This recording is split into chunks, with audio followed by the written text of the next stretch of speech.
Katugende buterevu eri Minisita w'ensonga z'amawulire awamu ne teknologiya Judith Nabakooba atongozezza teknologiya owa Airco. Ono agenda kubanga ayambako okukozesebwa okutangira okusaanyaawo obutonde naddala makampuni ago agafulumya emikka egy'obulabe ennyo. Mukawefube ow'okutaasa obutonde bw'ensi n'okutangira abo bonna abakola emirimu egibwonoona, gavumenti okuyita mu kitongole kyayo eky'ebya tekinologiya eyanjudde enkola eya Airco egenda okuba nga yekozesebwa mu makolero agasinga okufulumya omukka ogw'obulabe. Minisita w'ensonga z'amawulire ne tekinologiya Judith Nabakooba mu kutongoza enkola eno era ategeezezza nti ky'ekiseera Uganda okutandika okukozesa tekinologi okusobozesa eggwanga okugenda mu maaso.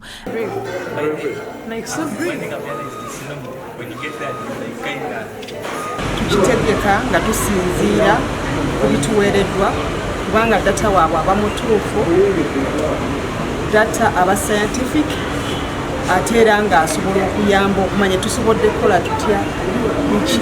Obuzibu buno buvudde ku kitudde nga boogera nti obutonde bw'ensi bwonoonese nnyo, emiti gisalibwa mu byalo weesanga nti oluusi tufumbira ku nku, kitegeeza nti ebibira byaffe n'emiti gyaffe emitono gye tubadde tulinawo ekasangwawo tuba tulina okuba nti tugitema tufune enku tufune amanda, naye ate bwe bibeera nga bitemeddwa ebibira kitegeeza nti obutonde bw'ensi tuba tubutaataaganyiza. Akuliddemu enteekateeka eno agamba nti omukka oguva mu makolero ag'enjawulo mu ggwanga ssaako n'ogwo oguva mu bidduka eby'enjawulo gwa bulabe nnyo era nga singa banaagayaalamu bannayuganda boolekedde okufuna obuzibu.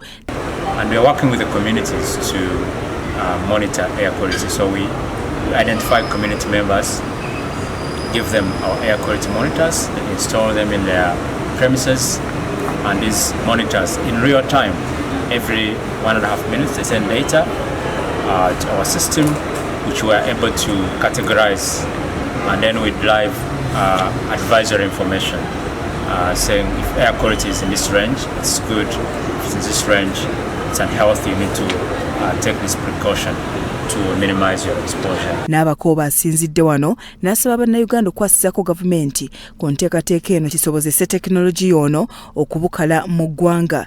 Kati embeera eyo tekoma bukomi kubeera nti mbi, naye eyinza otuviirako okulwala, okukosebwa ng'abantu. Kati awo njagalira okukubiriza bannayuganda ffenna nti tulina okwegatta okulaba nti singa tuba tufunye obukugu bwe butyo obuli obwa tekinologi, abantu nga bavuddeyo nga makerere, ng'ate bantu baffe bannayuganda ng'ogwe yabasapootinze okuba nti bakola kino kye bakoze, tulina okubakwasizaako ebivumbuddwa bino bireme kufa bwe bityo. Ebidduka wano mu ggwanga bingi bitambula bifulumya omukka ogw'obulabe era abakugu mu by'omulamu bagamba nti omukka oguva mu bidduka ebikadde bannayuganda be bettanira n'ogwo oguva mu makolero guyinza okuviirako ekirwadde kya kookolo n'ebirwadde ebirala ebitaataaganya enzisa y'omuntu wadde ng'era enteekateeka z'okutangira okuleeta ku emmotoka enkadde zikyagudde butaka. Very many factors that influence air pollution. One of them is emissions from vehicles. All vehicles, emit emissions. Dust from the roads, also unpaved roads, contribute to air pollution. Byachambadde Lawrence ne Owora Gabriel, Salt TV, Omunnyo.